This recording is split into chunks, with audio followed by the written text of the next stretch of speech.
Broadcasting live from the ESPN Radio Winchester studios. Diving into what the internet can't stop talking about. It's time for Trending Tuesday on Franklin County's favorite morning show.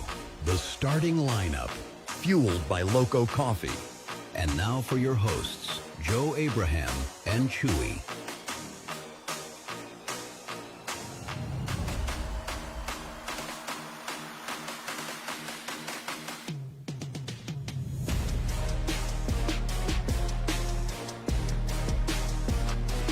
And good morning, and welcome into the starting lineup on ESPN Radio 1340 1069 WCDT Winchester. I am Joe Abraham. In the studio this morning with the Wookiee, who I'm pretty sure you're like the Wookiee with IBS. You have IBS. I think I have IBS. I don't have IBS. I just listen. I can retire a toilet. Like 1 year, like I had for my birthday, I asked for a new one because I literally the other one just quit. So, if that gives you any inkling on my diet, your your dad or your mom goes in right after you, and they're like, "Oh man, yeah, it's brand new." exactly. Already destroyed. Brett Crabtree's already in the chat. Good morning, Brett. He says, "Calm down, guys. I'm here." We missed you yesterday. Yeah, I don't know. We were about to send somebody out looking for him. Yeah. Get involved in the show today. It is a Trending Tuesday on the starting lineup. And you can do that by going to the FMO Facebook feed. And you can pull up and watch the show actually in studio. You can also call into the show, 931-967-3500. You can text the show as well, 931-305-5611. And if you have not already done so, I encourage you to download the High Point Health with Ascension St. Thomas WCDT smartphone app. You can do that in your Google Play or Apple App Store. I know it's a mouthful, but it's worth it. I promise you. You can also, did you know that you can stream us on Alexa as well? I didn't even think. Yeah, you know what? We made a big deal about that when you first did that, and yeah. we haven't talked about it since. Early on, we mentioned it a little bit, but yeah, you just tell Alexa to enable the WCDT skill, and then she'll literally play ESPN Radio Winchester. It's pretty cool. Yeah, right there from your smart speaker. And the reason I like it, Chewy, is because it uses the same feed. You don't have to use our weak-ass signal. Yeah. You can just hoot and holler across the room while you're doing the dishes or laundry or something like that. Well, I like listening to, and Johnny has said this too, I like listening to the app pretty much exclusively because it literally takes the in-studio feed. It sounds really good. Yeah, I quite like the app personally. Bless you. Just the audio. Thank you. The audio alone makes you feel like you're in the room with us, which is exactly what everybody would like to do. You can hear us in all of our glory. And so anyway, it is, what is today? Today's Tuesday. Today's the last day of March? It is. Tomorrow is April 1st. Are you a prankster, Joe Abraham? Are you thinking of any pranks to do? Is that what you're asking? No, I am. I'm thinking that I might need to get that bat back out because if anybody, I don't like pranks. Oh, really? I don't think it's funny, and it's really frustrating too. Is every day feels kind of like April Fool's with AI and social media now because I was going to say, yeah, my life does feel kind of like a joke. It's like, but yeah, I like yours too. I'm going to avoid walking in any further, any deeper. I'm not going to ask you, well, why, Chewy? Oh, no, so it frustrates me. April Fool's frustrates me, drives me insane. Really? Yeah. I figured you'd be the kind of guy who has a little bit of mischief in his life. You know what I mean? No, I don't like... You're not a rascal. Goofs and games and all those things. I'm not a rascal. You're not a rapscallion. No. I'm more of a get off my lawn. So anyway, tomorrow, Wednesday, will be the 1st, and I am warning you, if you are like me and you don't like getting pranked, be aware, be ready, be vigilant. You don't want one of those things dropping on your head and you look silly. I don't mind a prank if it's like actually funny, but if it's like, oh, you spilled water on yourself, like I'm like, okay, like that's not a prank. You're just being obnoxious. So to that point, time and place for prank can make all the difference. That too, yeah. Especially in how public it is. Is it humiliating? Yeah. Right. So I'm better with a private prank. There was one time I was running late for work. This was back my college days. Oh, I love this story. I was running late for work, and I run out to my truck. I can't find my keys anywhere. I'm looking for my keys, and I had to drive all the way from like Spring Hill to Murfreesboro for work. And I'm running late. And the reason I can't find my keys is because somebody else touched them. More on that later. So I am looking everywhere. And finally, I'm so frustrated. I come inside and I just scream. Now, this is a household of a lot of people. Scream, has anybody seen my keys? Not that they're anybody else's responsibility. I knew that they were mine. That was why it was the last thing I wanted to do. And sure enough, and I wasn't expecting anybody to say that they had. Sure enough, one of the folks in my house speaks up and says, "Oh yeah, they're right here." They had been moved. So I get my keys. I go out to the truck. I stick the key in the ignition. I turn the ignition of my truck, and immediately, on high blast, it come flying out of the air conditioning vents, just confetti. And the truck comes on. And it's on the Mexican radio station. And just perfectly timed, there's this Hispanic music playing in the background. It wasn't the na-na-na-na-na-na-na-na, but that's basically the gist of it. Yeah. It's pretty much that song. Yeah. And just poof. Now I'm sitting in my truck in the driveway, late for work. Mexican, Hispanic, mariachi music at full blast. Confetti, and not just a little. Confetti. It's like the whole car. Yeah. And I'm like, what is this stuff? It was homemade confetti. Somebody went through the process of taking a hole punch. Hopefully it was a 3-hole hole punch, or it would have taken forever. Taking a hole punch and punching holes in a bunch of construction paper. Mm-hmm.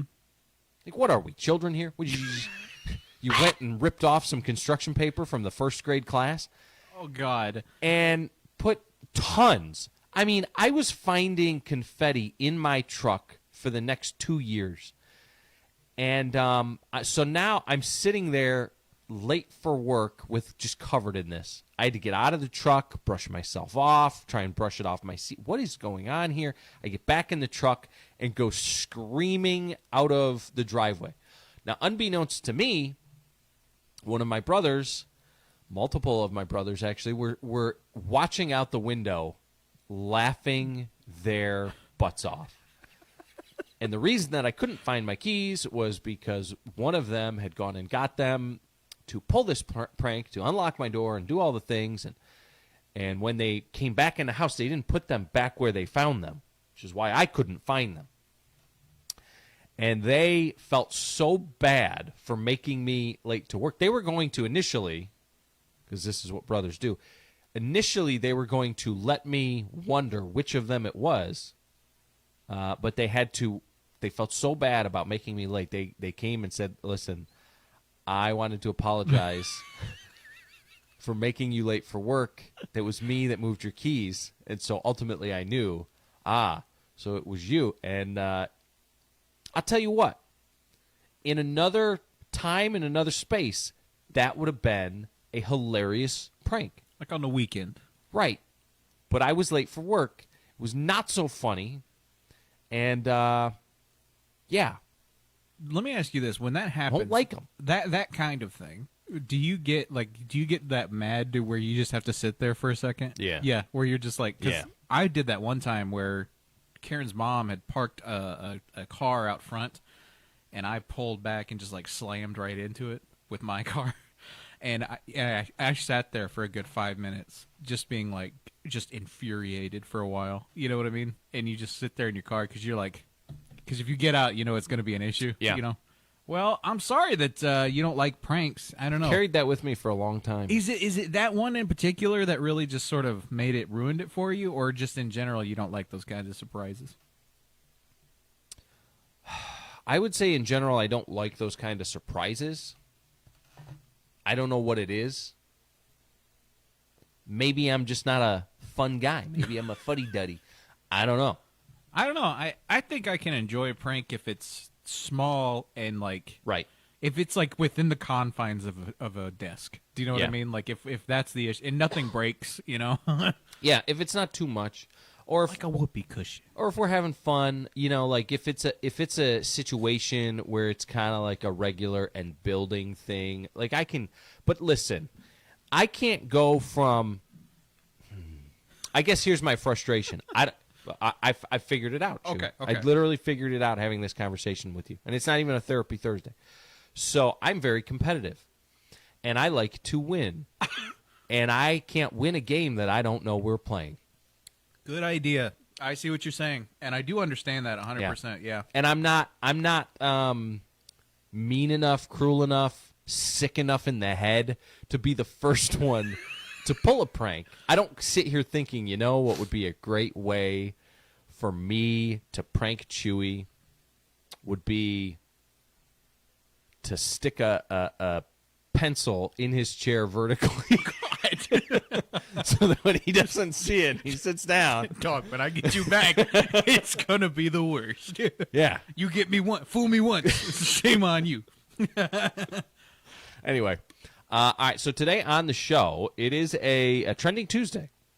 So we'll jump into some of the things that are trending, and also on Tuesdays we have Robert Kortner come in hour number 2, and he will be in to join us. We had a conversation yesterday. I'm excited about some of the things that we're going to talk about. We're going to recap a little bit this past weekend in the Elite Eight and look forward to the Final Four as far as college basketball is concerned. He's also got some insight on the University of Tennessee, and we may even talk some spring football. Who knows? Also, coming up in just a few moments, we will have Jerry Freeman back in studio with us. Great. This upcoming Saturday, if you did not remember, April 4th is the Tim's Ford Bass Classic. And so we're going to sit down with him in just a moment, see how that is all coming together. The ramp. Dude, have you seen the ramp lately? Speaking of coming together, yeah. Wow. Now, here's my question is, A, has anybody used the ramp yet? B, do you christen a boat ramp? And C, what do I got to do to be the first person to get a chance to use the ramp? I don't think you should christen a boat ramp. I think the glass would pop some tires. Yeah, I know. I was just thinking about, like, pouring out. Oh, you just pour some champagne over it? Yeah. Or Dr. Pepper. I mean, we are in Winchester. I like that. That's what I'm saying. Good one. I think there's a lot of people just Some sun drop? crack like a 2 liter of. Speaking of 2 liter, how much does a 2 liter cost now? Like $5. It's Right. ridiculous. At what point did they stop being 99 cents? Exactly. I haven't drank pop soda in a while. Coke. What do people call it down here? Well, I grew up calling it pop. Well, they call it Coke because Everything's Coke, though. yeah. What kind of Coke? Coke is a like, brand. I remember as a kid I went from Texas to here. Yeah. Well, I went from Tennessee to Texas and back, but I remember them saying, "What kind of Coke do you want?" And Yeah. I was just like, "Oh, okay." Yeah, a good indicator as to where somebody is from is how they refer to Coke. It's interesting. I heard a comedian talk about it once, where like he went to Atlanta, and in that underground mall that Yeah. they've got, there was a soda shop, and he said, "Do you want some pop?" And he said, "POT." Oh, And he goes, "Huh?" And he goes, "Well, we've got Coke if you don't like that." And then he goes, "I don't think I need to be here," you know. But it's yeah. But anyway, here's my question for you: do you think that we should be pranking each other for content? all right. If I'm aware that the game is being played, I think that I could sign up for that. Okay. Okay. So here's my next thing, because some of you have my cell phone number, my direct line, and I'm not too afraid to ask for help. If any of you have a great prank that I need to pull on Chewy, and I'm talking to you, Brett Crabtree, and some of y'all know, talking to you, Lambert is sick. He's a sick man. I bet Chris Lambert's got some great pranks. Landon Relford, he deals with kids all day. That's a good point, yeah. You don't want to mess with me, my friend. Yeah. We'll see. If you've got any prank ideas on what I can roll out on Chewy, I'm okay with playing a game. If we're playing a game, we're playing a game. All right. When we come back, Jerry Freeman in studio with us to talk about the Tim's Ford Bass Classic coming up this Saturday. It is the starting lineup. You're listening to ESPN Radio 1340 1069 WCDT Winchester. This spring, take pride in your yard with Flagship Lawn Services. From mowing and trimming to mulch and full cleanups, they deliver professional results at a fair, honest price. And with their Flagship Finish Guarantee, every job is done right, or they'll make it right. No shortcuts, no hassle. Just a yard that looks the way it should. Call or text Flagship Lawn Services today at 239-849-4033 and see the difference for yourself. All right, folks, I hope you're sitting down because today is going to be one of the hottest on record so far this year. We're going to have a mostly sunny day with a high of 80 degrees. Southwest winds coming in at 5 to 20 miles per hour to keep you nice and cool on this hot, hot spring day. Stay tuned to ESPN Radio Winchester 1340 for all of your summer weather updates. Are you struggling to get real impact from your marketing dollars? That's because most local advertising is sold short-term with no strategy behind it. At ESPN Radio Winchester, we don't just run ads, we build marketing plans. We focus on consistency and alignment across platforms and long-term visibility that keeps working even when your ad isn't playing. Because marketing isn't a project, it's a system. Start building your brand with ESPN Radio, 1340 1069 WCDT Winchester.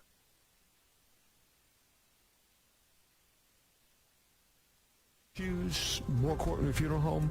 Well, they're a fifth-generation funeral home taking care of the people of Franklin County since 1905. They're committed to serving you, dedicated to providing personalized, professional, and compassionate service to help lighten your burden and help you out during these difficult times. More Courtney Funeral Home, 300 First Avenue Northwest in Winchester, 967-2222. More Courtney Funeral Home.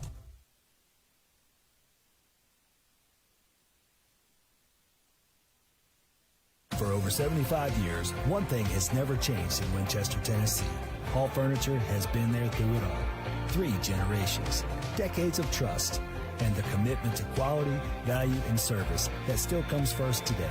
As we celebrate over 75 years in business, we want to say thank you to our loyal customers, our community, and to everyone who has made Hall Furniture a Winchester tradition.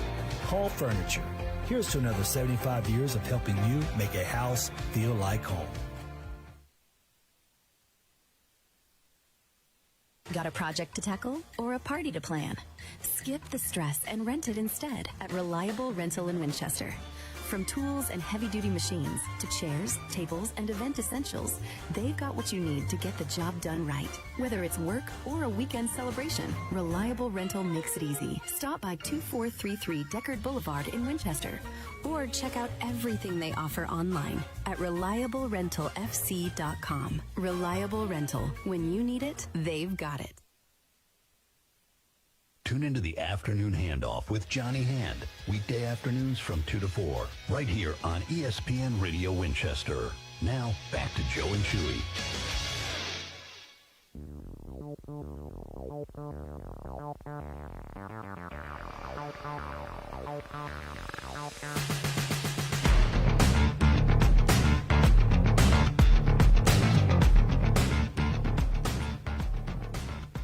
Back here on the starting lineup, ESPN Radio 1340 1069 WCDT Winchester. Joe Abraham alongside Chewy, and in studio with us now, representing the Tim's. You got it there? The Tim's Ford Bass Classic. Jerry Freeman in studio with us. There he is. Oh yeah, I woke up this morning. I tell you what, those headphones give everybody trouble. Yeah, I'm an old cunt. Yeah, I got it. I got it covered now. There you go. Well, speaking of this thing, you've seen quite a few of these, probably, Jerry. How long has it been since you've been involved in this thing? I know you said that it started somewhere in the 70s. Yeah. Mid to early 70s. Well, I know years ago, me and a couple other boys fished it. It's been going on 45 years. Yeah. It used to be the Coca-Cola Classic, and then we changed it, and about 14 years ago, and we named it Thames Ford Bass Classic, which that's the fitting for the lake and the bass club. Yeah. And we've had real good success with it. The main success we've had is because of our sponsors. Yep. And people like you and helping us out on the radio and getting it out there. Like I told you last time, I left the parking lot, and about 30 minutes later, a boy from Kentucky called me. He said, man, I heard you on the radio, and I thought, well, that's crazy. Mm-hmm. But, hey, Josh. Well, you got about 200 boats, give or take, depending on the year, in this thing, and it has grown spectacularly. It's a tradition. It really has become a tremendous tradition. And to me, it's one of those things that I mark my calendar by it. Like, I know where I'm at in the year by where the classic is. And you guys have done such a great job with it, putting it together. Well, we we try our best to do it. I think the biggest success we've had this year, they put the ramp in, and the TWRA boys came down there, and a man named Michael Miller, he was the engineer. Yeah. And I asked him about it, and I told him about what we was going to do April the 4th, and him and the guys down there, and they did a super job. He said, we'll have it a week before that's in there. And they pushed a 60 by 40 in the water. Yeah. So you can basically put it in there all year long. Yeah. And the biggest obstacle that the club had was getting on the boats when the boats get in the water. Okay. Okay. So the TWRA, they was not going to put the walkouts in until April the 7th, because they would have to dig a 8 by 8 by 8 foot deep hole right for concrete to stabilize those big walkouts. And so Martin Tyler, I called him. He builds boat houses, boat docks. Okay. And he brought one down yesterday. Oh, tremendous. So we're going to have, it's a 43-foot walkout with 2 boat slips, and you can pull in there and get your partner and back out and let the other boats in, and when we weigh you in, the same thing happens. Okay. So my hat's off to Mr. Tyler for doing that for us, and I am just so tickled to death about it. Well, the ramp is certainly going to be a game changer for this tournament, but also for the lake. I mean, they're talking about bringing a lot more tournaments, and we've seen the rise of both high school tournaments in recent years as well as just in general. As far as the fishing community around Timms Ford Lake, and there's a lot of folks that come in from out of town. There's a lot of people who just enjoy the beauty of the lake, or maybe they're not an angler. But, man, the secret is kind of out on this thing. Yeah. Well, we've got Athens, Alabama. We've got 3 or 4 boats coming out of there. We've got probably 10 or 15 boats coming out of Alabama, maybe even 20. Wow. And we have one coming out of Oklahoma. Oh, wow. Wow. I know he's coming. So, and then we got Icon Bates out of Kentucky. He's coming. And we got a few out of staters. We got a bunch of anglers coming out of Nashville and Goodlettsville, Hendersonville, Murfreesboro. So Well, and one of the things that we talk about the lake and the pressure from the fishing, but one of the things that's extremely important, and you guys do a really good job of it with the TWRA, is managing the fish population, making sure that they get back in the water. That to me is paramount, especially when you're talking about 200 boats. Well, down there at the hatchery, Mr. Nathan, he's bringing 2 trucks up. Right. And they'll haul about 250 to 300 fish in each one of them. So when one gets around 250, he'll take them, put them back around the lake. Once the fisherman weighs the fish, we give them to the game wardens or the people who work at TWRA, and then they take them and put them back in the lake. In the last several years, we have not had one fish to die. Wow. That's amazing. Yeah. And when you're talking about the number of fish, that is tremendous. Now, this year, you guys are doing a little something different as far as the shirts are concerned as well, and we've talked about this. I know last time that you came on, we talked about it a little bit, but you guys, every year, along with it, you sell a commemorative shirt. I've got quite a few of these, Chewy, myself. And normally you put that circular, Tim's Ford logo on the front and all the things. But this year's shirt sounds tremendous. It's a little bit different, and it's to commemorate the 250-year anniversary of the country. Yes, it's Josh Blake. He's the one doing it for us. And shut something in Somerset, Kentucky. Okay. And my little woman, she designed a logo. It's going to be 4 inches by 4 inches, and it's going to be in color. And it's going to have a fish coming out of the water through a flag to commend the 250-year anniversary of our nation. And it's going to be in color. That's the cool thing about it. If I had my phone, I could show you a picture of it. It's in the truck. I didn't want no phone calls while I was sitting here. That's a good idea. I need to start leaving my phone in the truck. Yeah. There's a lot of moving parts on this thing, and obviously you've got with 200 boats alone, you got things like registration, you got shirt designs, you got putting the prize bags together, which we haven't even talked about yet. I mean, how many volunteers go into this thing, and how early does preparation on an event like this start? How soon do you guys get working on next year? I started probably in November. Wow. November, 1st of December. I usually start on that. It's like you got the bags, and this year's bags is probably going to be the best year we've had.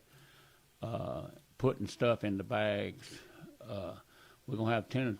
Well, we got icon baits. They're jigs. We have we got a little deal where your hooks always get messed up in carpet. Well, we're going to have a little deal that snaps on them hooks that you can put on there without them getting snapped. You've seen them. Got to just push them in. Yeah. And then we're going to have Mohawk baits. That's plastic. We're going to have backyard baits. We're going to have each fisherman's going to get a rod sock. Yeah. That's compliments of the club. And we're going to have from Budweiser, we've got towels and waters. And there's several other things going to be in it. It's and you mentioned you started as early as November. This is a tournament that you've been putting on for years and years over at the club. So that even is a while out ahead of time if you think about it, because a lot of people, they participate in the event, whether they be sponsors or whether they be volunteers or whatever, and they basically, once it gets done, they're like, yeah, sign me up for next year. But, you're still having to start working on it that far in advance, 6, 7, 8 months in advance. You're already working on it, getting it ready for this next year. And to me, that's very telling, again, going back to the details, because no matter how many times you put an event on, and they do get easier year after year when it's the same type of event, but you're still getting out there and putting it together. They don't get no easier. No easier. But it's it's a combination of a lot of things. You take what kind of stage you gonna have, what kind of walk-ups you gonna have on the stage. We got the stage coming in from McMillan, Lawson Mill Construction's donating it, and then you have what are you gonna do about crackers? We're gonna have crackers in the bag that the club's giving.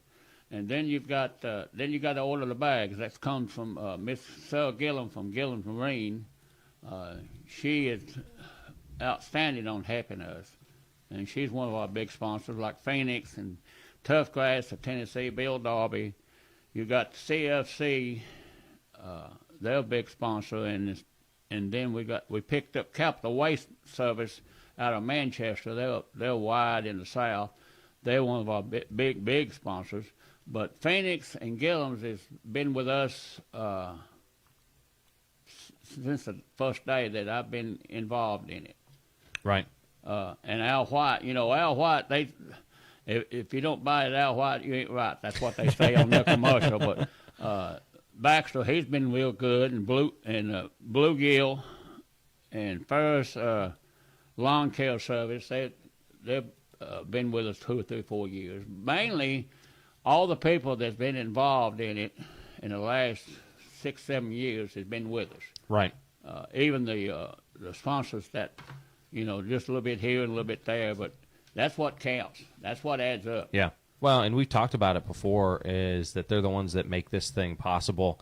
And if you haven't got a chance to pick up one of these flyers, we've actually got some here at the station. You can pop by and grab one.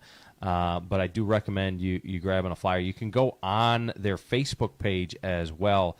If you go to Facebook and just search Tim's Ford Bass Club, you can find their Facebook page fairly easily. There's no excuse there, and they've got all the information up there as well.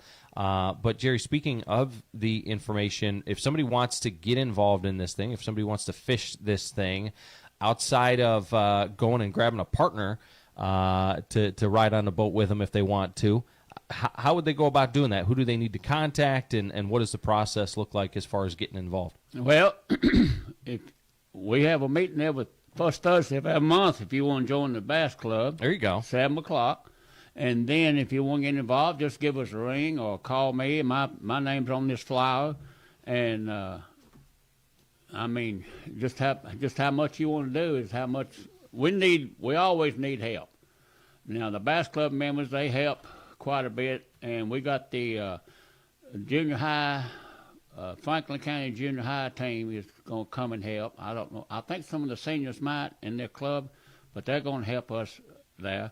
But you're talking about sponsorships and stuff like that. You take Billy E's, the Performance Propeller over in Saudi Daisy. If you have a prop that's got a ding in it, he can fix it and look like brand new. And he'll fix it the way you want to. And Pioneer Pioneer out here on 127 going towards Hillsborough.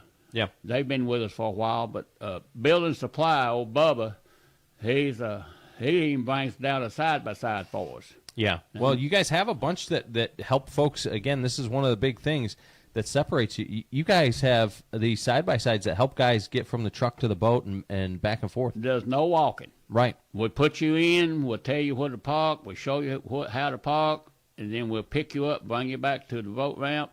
And then when you weigh your fish, we'll pick you up. We'll take you and get your fish weighed. That's service right there. We'll give you a ticket, how much your fish was, what they weighed. And then once you come off the stage and get that ticket, we'll take you to your truck and boat trailer and help you get out. And then once you get out, we will feed you dinner by Bootleg Barbecue. Right, that comes with the ticket. That comes with the ticket. You just go up and tell him what boat number you are. He'll look on the list. They do everything but catch the fish for you, Chewy. Yeah, basically.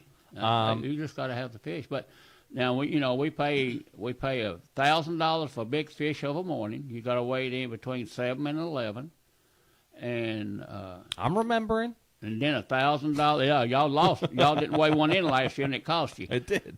And then we have a big smallmouth pot. It's $500.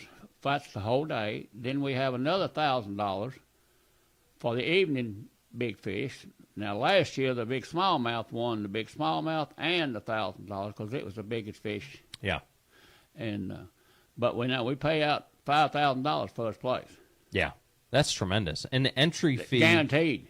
Entry fee is only $100. That's per boat, right? Yes, per boat. Okay, so how many guys can be in a boat? 2. 2 guys in a boat, $100. Well, I don't want to put 3 in there because somebody's going to hook somebody in the ear. Yeah, or the head. The head. My father will tell you how that worked out for us. Yeah. So here's the other thing. They don't have to. Stop me if I'm lying here. They don't have to be a member of the club to fish in this thing. This is open to anybody. No, anybody can fish it as long as you have a fishing license, boat insurance. That's a big key. Boat insurance, and be safe. Yeah. Be safe. And then, as far as the money for this thing goes, and what you guys do at the Bass Club, talk about what the money, the proceeds from the event, what they go to support, because I think that's a big part of it as well. Well, I'll tell you, this year is going to cost us anywhere from $26,000 to $27,000 to put this on. Wow. That's counting payout, and we, thank goodness, we've got some money from our sponsors, and then we turn around and we give high school, the Franklin County High School fishing team, the Franklin County senior team, we give, for an example, this last Christmas, we bought roughly around 20 bicycles for the Kiwanis Club. Right. To give away. No, it's a biking club, local bike motorcycle club. Okay. And they didn't have it, and they come to us and asked, could you help us buy 5 or 6 bikes? So we ended up giving them $1,000 to buy what they could. Wow. And I think they went to Walmart and bought them on for cost price, I think. Yeah. But we have a lot of charity stuff we do. Yeah. Outside of just what you guys do as far as the Tim's Ford Bass Club is concerned, which, again, you know, if you're not a part of the club, if you're an angler and you're not a part of the club, what's a reason why somebody would want to get involved in the club? Well, I've been involved with it probably about 20 years or better. Right. And if you fish lakes, Normandy, Woods, Thames, Nickajack, Gunnersville, and you don't know a thing about that lake, and you get drawn out with a guy that's pretty good. Yeah. And he knows all these lakes. You can go and pick up how he fishes, what he fishes with, yeah, and some of his spots that he likes to go to. And you can learn a lot from the person that you're in the boat with. But the main thing, and some of us sometimes forget it, the main object of the Tim's Ford Bass Club is fellowship. Right. If you have fellowship, whether you catch a fish or not that day, you have fellowship. You watch that sun come up. For an example, if I can, our club went to Nickajack this last weekend. Mm-hmm. Well, each fisherman gets 5 fish. We turn them loose, and you weigh your 5 fish, and then you put them together for the total weight of that event. Well, me and my partner, we didn't do all that well, but we had a good time, and we ate good. There you go. Yeah, we ate good, and just being out there, it was a little bit windy, but we enjoyed it. I think we had about 18, 19 pounds. Wow. But 30 pounds won it, and congratulations to Jonathan and his partner. And but we have the camaraderie of the members. To me, I have 2 families. My family, my kids, and my grandkids, and then the Bass Club family. Right. Yeah. Well, that's tremendous. I mean, it is a great community, and it's like you said, I mean, the fellowship and the relationships that you guys have with each other.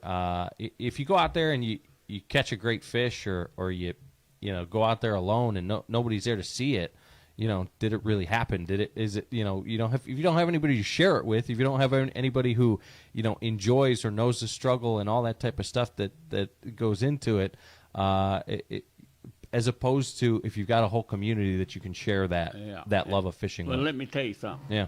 If you go fishing on a rainy day or a windy day or a sunny day, whatever, And if you don't smile and giggle sometimes that day, you're in the wrong place. Yeah. Yeah. The worst day of fishing is always better than the best day of work, that's for sure. Ain't that the truth? All right, let's get a quick break in here. When we come back, we will wrap it up with Jerry Freeman, who is in studio with us. The Tim's Ford Bass Classic coming up this weekend. You're listening to the starting lineup. This is ESPN Radio 1340, 1069, WCDT Winchester. The Tennessee Lifeline Peer Project connects individuals and families to addiction recovery resources right here in Franklin County and across our region, from treatment referrals and 12-step meetings to education and ongoing support. Because recovery happens when we're stronger together, and life truly is stronger without it. Learn more at fcpctn.org/TNLifeline or call 931-464-0725. Funded under a grant contract with the Tennessee Department of Mental Health and Substance Abuse Services. Spring is in the air, and so are fresh new savings at Furniture Merchandise Outlet, FMO, right here in Tullahoma. Ready to refresh your space? From living rooms and bedrooms to dining sets and mattresses, FMO has the styles you want at prices you'll love. No long waits, no sticker shock. Just take it home today. Visit them at 105 North Jackson Street in Tullahoma or browse anytime at FMOTN.com. Furniture Merchandise Outlet, where spring cleaning turns into a spring upgrade. Hey, Franklin County, when you need quick cash, a new guitar, or that perfect engagement ring, swing into KK's Loans, Music and Jewelry. With Manchester, Tullahoma, and McMinnville locations, KK's delivers fast, confidential pawn loans and the region's biggest selection of new and used instruments, from PV amps to Pearl drum kits, plus sparkling certified pre-owned jewelry in gold, all priced to move. Buy, sell, trade, or borrow, whatever gets you back on track. KK's is a proud sponsor of Franklin County Athletics, supporting every sport, every season. It's time for a local news break from the 931 Go News Center. The Tullahoma News has announced it will discontinue publication of its Sunday edition and transition to a once-weekly print schedule. According to General Manager Debbie Wimsatt, the newspaper will now publish a weekly Wednesday edition, with the final Sunday edition released on March 29th. Wimsatt said the decision reflects changing reader habits and market demands, as the publication continues to deliver daily news coverage through its website. Regional editor Dwayne Sherrill assured readers that the Wednesday edition will continue to provide comprehensive local coverage for the community. In local sports, the Franklin County High School boys and girls track and field teams delivered an impressive performance while hosting a meet Saturday, recording 44 top 5 finishes. Franklin County tallied 6 first-place performances and 28 top 3 finishes in one day. One of the meet's highlights came from the boys' high jump, where Brandon Walker cleared 6 feet 8 inches to break his own school record. Walker previously set the record at 6 feet 6 inches earlier this month at Riverdale High School. In team standings, the Franklin County girls placed second out of 7 teams with 144 points, while the Rebel boys also earned a second-place finish with 167 points in a field of 5 teams. Meanwhile, the Franklin County Rebels baseball team competed in the Warrior Classic at home, dropping a pair of games Saturday. The Rebels fell 5-0 to the Lakeside Chiefs before losing a close 2-1 contest to the Cuyahoga Valley Royals in the tournament finale. With the losses, Franklin County moved to 9-6 on the season. The Rebels will look to bounce back Monday as they travel to Giles County High School. First pitch is scheduled for 6 p.m. For more local news and sports updates, visit 931go.com. Stay informed and stay connected to your community with ESPN Radio Winchester. This is Daryl from Columbus, previously from the Paul Feinbaum Show. Check in scissor hands. I'm the wrong guy to ask, but what's the secret to a good haircut? A good haircut makes you feel confident. You know what I'm saying? Yeah. Like, when you get that haircut, you're going to walk out that barbershop, you're going to look in the mirror, and you're going to be like, yeah, that's it. And you're going to tip the barber.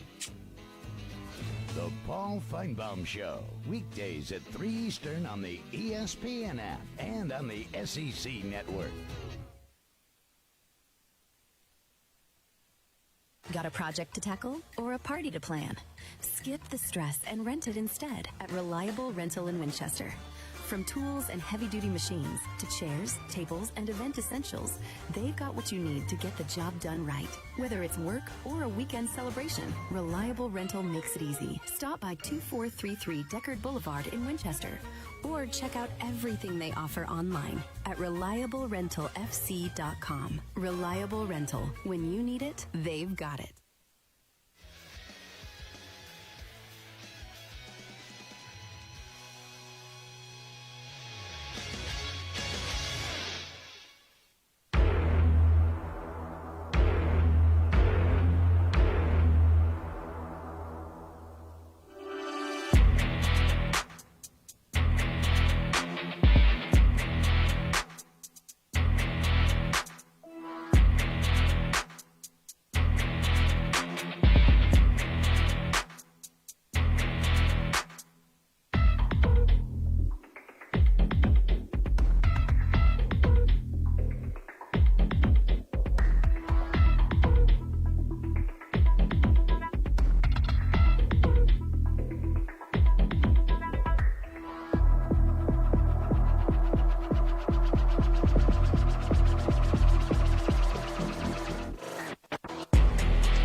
Here on the starting lineup, ESPN Radio 1340, 1069 WCDT Winchester. Jerry Freeman in studio with us. We're talking about the Tim's Ford Bass Classic, which is coming up this weekend, and you can get in it for only $100. You do not have to be a member of the Bass Club to get in this thing.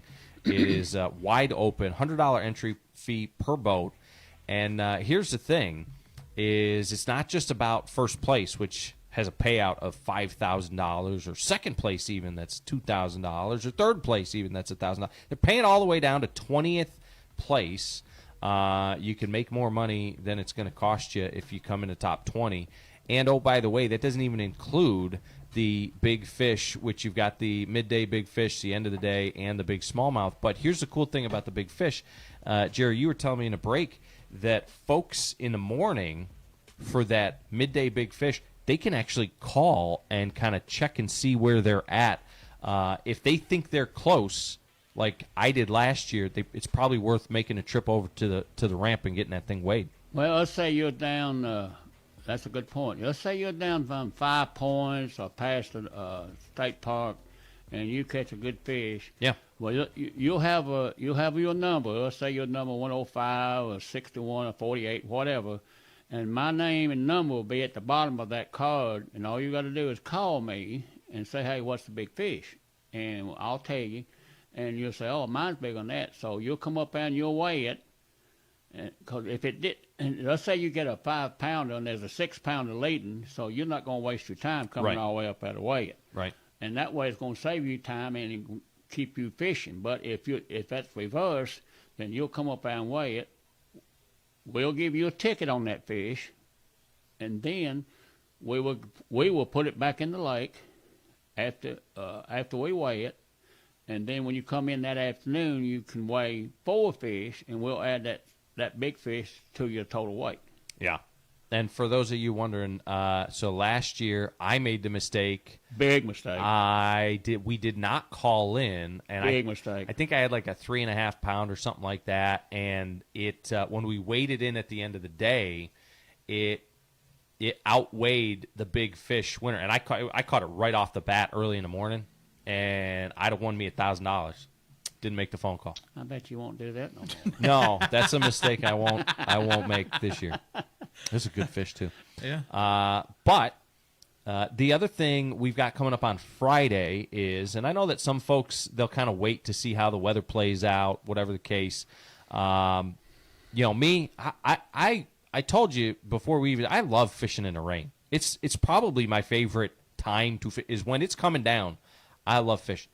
Doesn't need to be pouring, but when it's raining, that all being said, you got some guys who will wait, and they'll wait on the weather. They'll wait to see what happens. They'll wait to see how cold it is. They'll wait for whatever reason. But you guys are taking registration Friday, and then you can also actually come and register like the morning of the event as well, even. Well, on Friday from 4 to 8, you can come and register. You can pick up your bag and your number, and that way you won't have to wait in line the next morning. And then as far as or you can wait till the next morning. A lot of people like to wait and get in that last flight, get an extra time. Usually, I send them out one at a time on safety reasons, and usually it takes me about, if I have 175, 200 boats, it's going to take me about 45 minutes, a little longer, to let them go. So you might pick up a few minutes, and then you might not. Right. So, but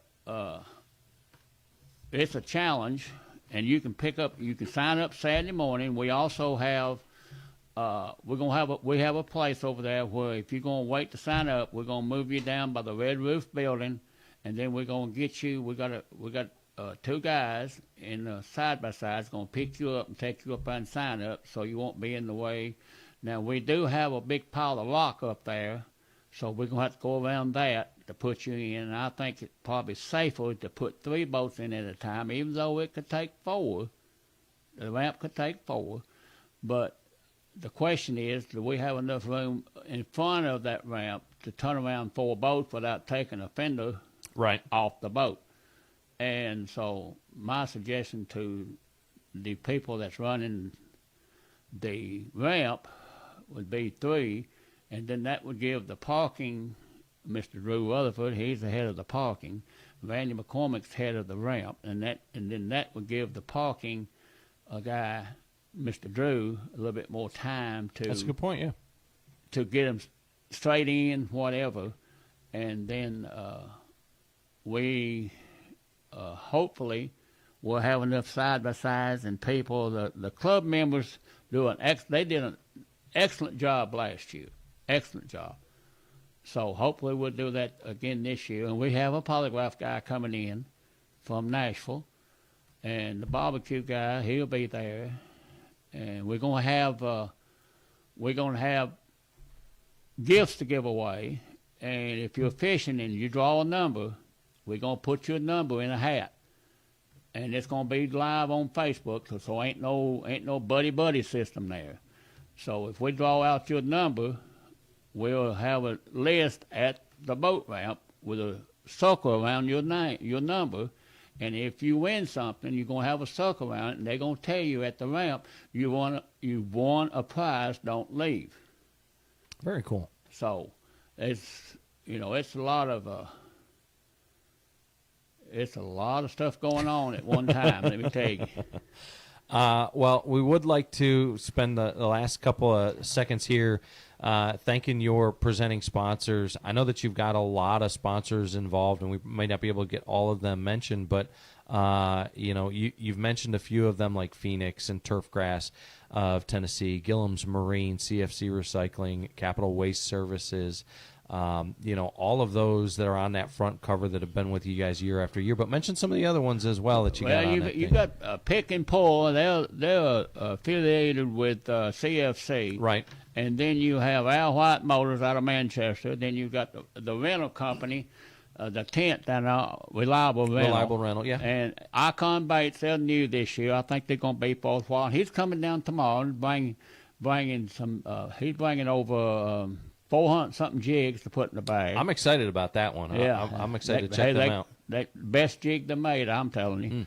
And, of course, Billy Eves out of Sauter Daisy, he's going to be there. So if you got any props problems, he can fix them. And Whiskey Radio, they're going to be there in the afternoon from like 3 to 6, I think.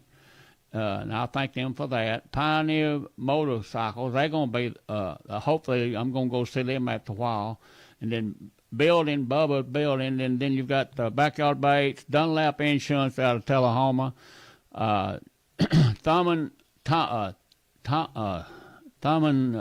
Matt Thurman, dentist out of Fayetteville, and then you got Hall's Furniture, which is real nice people. If you need a bed or whatever, a couch to lay on, watch football games or old movie, John Wayne movies, or maybe even Gunsmoke. You can watch Gunsmoke. Yeah, Gunsmoke's good. Yeah. So then we've got, and I want to thank, special thanks to the TWRA that made that possible for us to put this on and to get that ramp fixed. And special thanks to Mr. Tyler for bringing down that boat dock for us. Because if not, and Mohawk Baits, custom Mohawk Baits, Citizens Bank, City of Winchester, letting us have the opportunity to put this on, and I just can't thank all of them. And I thank the Bass Club for letting me do this. It's a challenge, but also it's an adventure. So that is the main thing. But the main thing is one of the other big points is it's for the fishermen to come and enjoy your time with your buddy or your wife or your son or your daughter and have a good time on the water and not worry about anything. And when you get off, you'll have bootleg barbecue there to eat, and you can sit and watch the weigh in. We're going to have the tent down there from Reliable Rental. It's going to be a big tent. We're going to have chairs there you can sit. If anybody wants to come down and have some barbecue with us, even though you're not fishing, or watch the weigh-in. So, and I want to thank L&H Distributing out of Tullahoma, Steve Wiggs, for all his help he's done. I just want to thank all of them, especially Phoenix, Tough Grass, Gillum, CFC, CWS, Capital Waste Management for their great support. I want to thank everybody that's on this, like the people with the plaques. Everybody gets the plaque. Right. For participating and donating their time and money for this. So I can't thank everybody enough. Black Rifle Coffee, RBM Steel, Randy McCormick, Marine Master out of Tullahoma, Stick Jackets, that's one where we got the White Sox from. I think they're from Illinois. Like I say, we have people come. They look forward to this coming every year, just like you was talking about. But we look forward to it because we know if we can, we will take care of some of the community problems that we have, the people in bad health or high school kids. We donate to the high school kids in Coffee County, and Franklin County, and there's about 3 or 4 other high schools that we try to help throughout, not counting special needed situations. Right.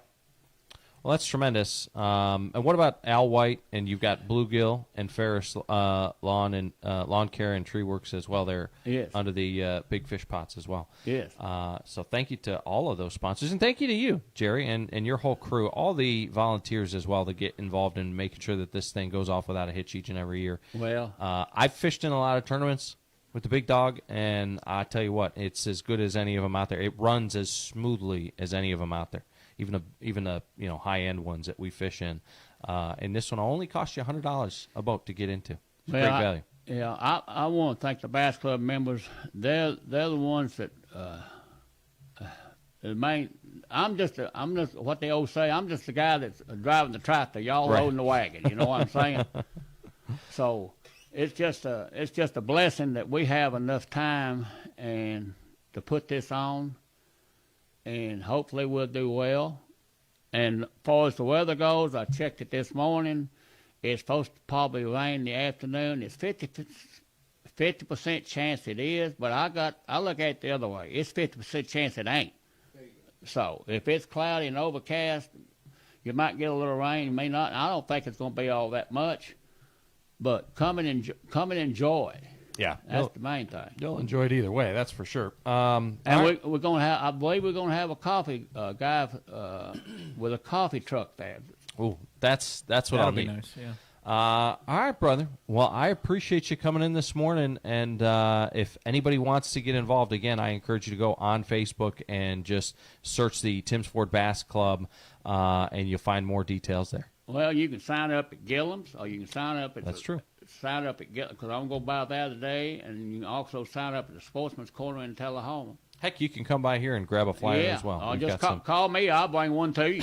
All right, Jerry. I appreciate you, brother. Well, thank y'all. Thank you. We will be back with hour number 2 on the other side. It is the starting lineup. This is ESPN Radio 1340 1069 WCDT Winchester.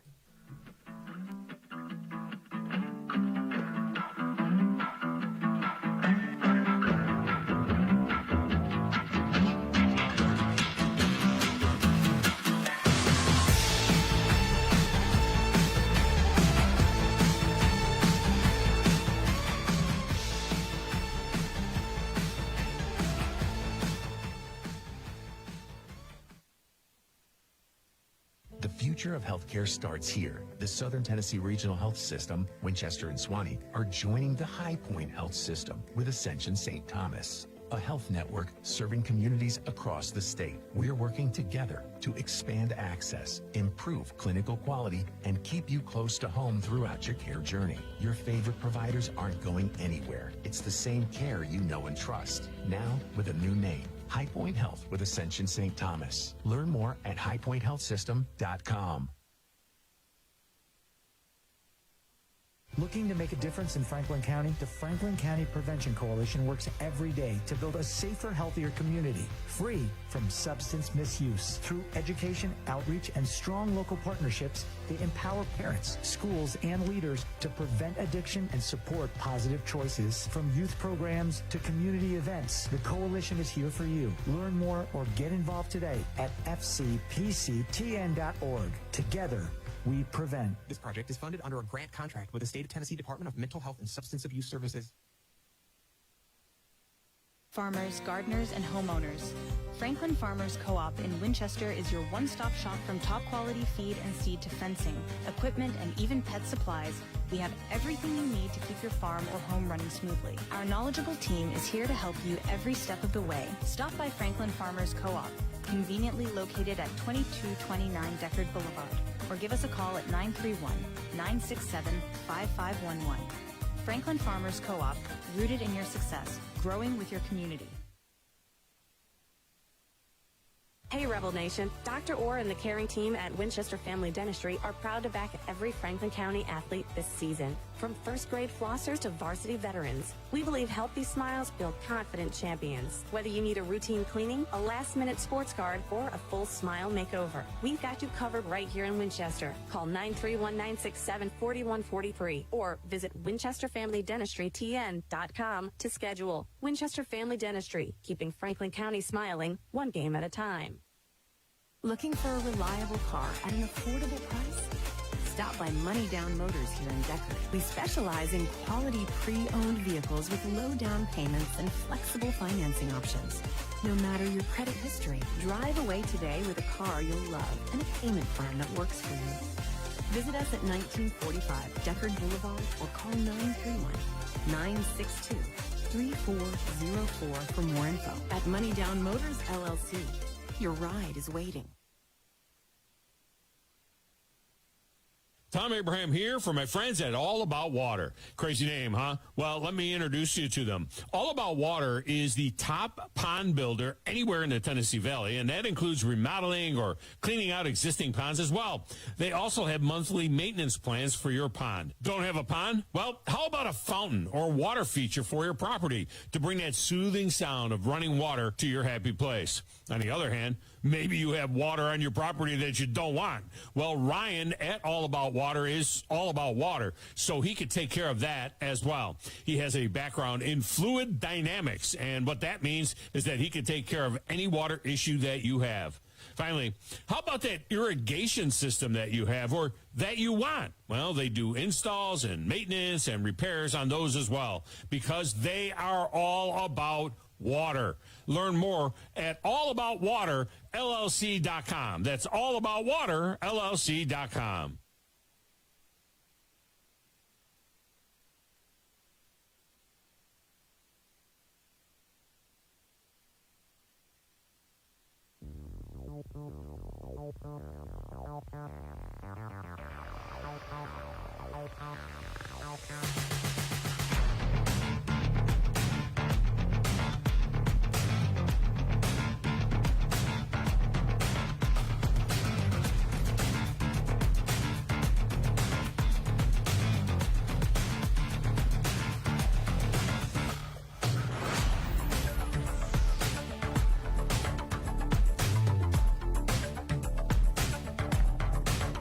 Kicking off hour number 2 here on the starting lineup, ESPN Radio 1340 1069 WCDT Winchester.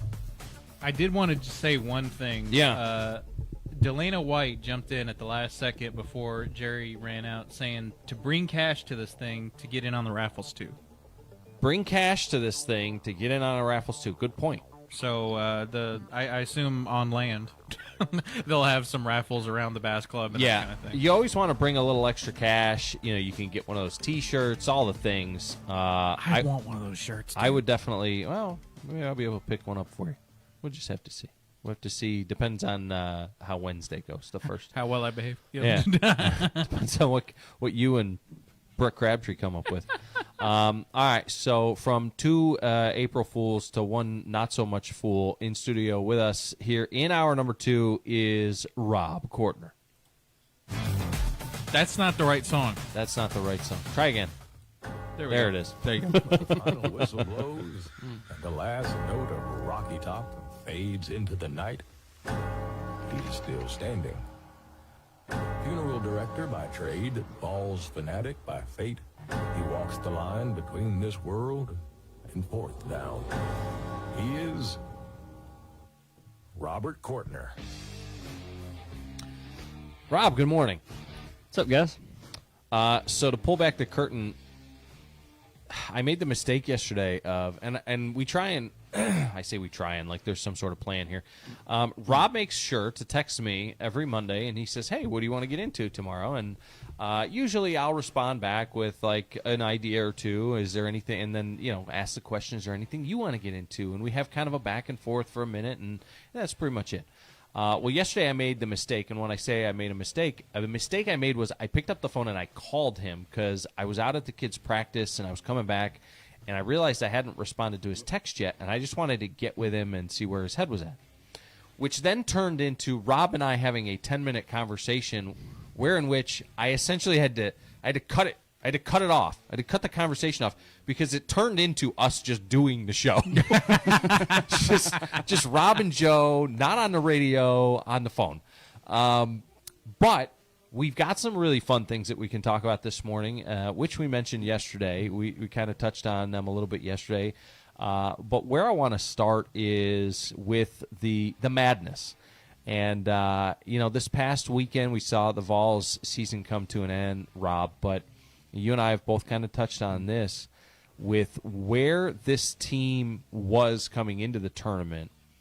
And then you compare how they got to the same spot that they got to last year with that team that they had last year that won 30 games or something like that.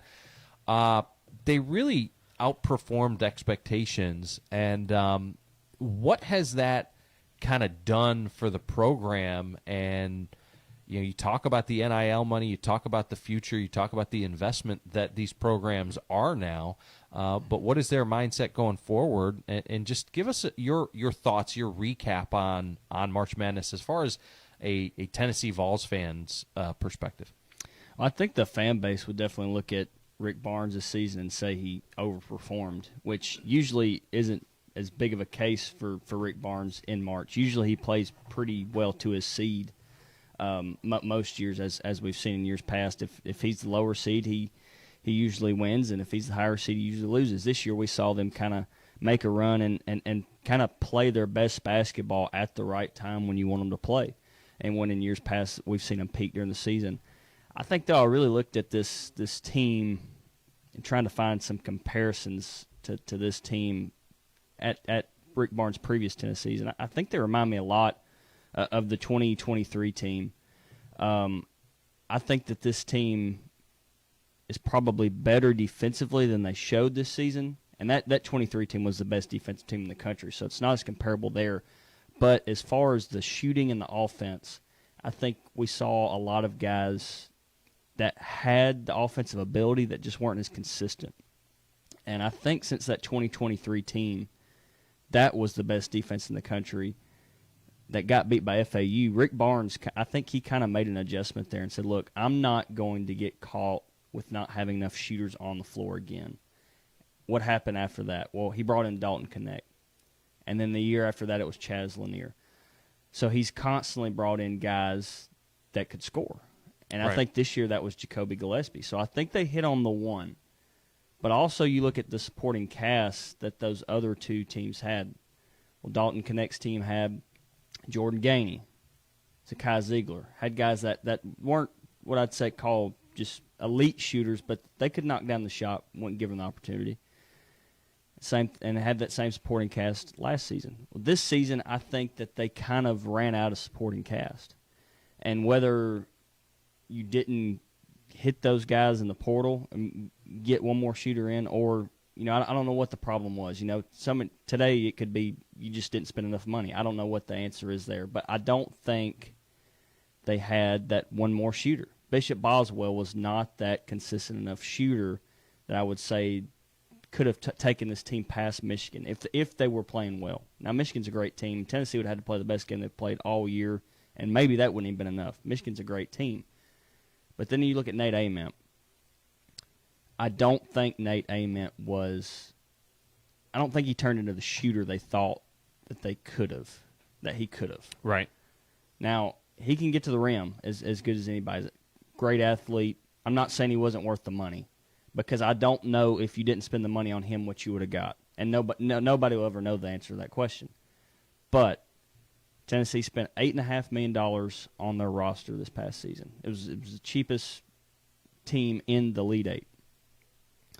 I think Rick Barnes has shown you that he's growing his system enough offensively. Yeah, he took a little bit away from defense possibly this year, but this team was good enough defensively throughout the year. You look at their losses, I can't name where defense was the problem. Right. Any of them. It was the struggle to consistently score the basketball. Right. So even though I think Rick's showing, hey, I'm going to adjust my system, the defense was still good enough. The physicality was still good enough. All we heard going into the Iowa State game was, Iowa State's so physical that they're just going to beat Tennessee up. Rick's like, okay, that's my identity like all my career. Even though I've taken a little bit of defensive away from this team and tried to turn them offensively, I'm still going to beat you up. And that's exactly what they did. I think, too, when you and here's the frustrating reality, when you look at this team and how they were on the boards all year long, and you saw it in the tournament. In fact, I texted you the other day. It took them less than 2 minutes to mention the statistic about having the most offensive rebounds, but being like 250th in the country in putback points or something like that. And I mentioned that if they could make a freaking putback, they would be unbeatable. They have so many second chances, third chances, fourth. How many times do we see them catch the ball, put it back up, miss it, put it back up, miss it, put it back up? I mean, and come away with no points. Yeah, it's like you wanted to. I don't have any hair because I pulled it all out, I think.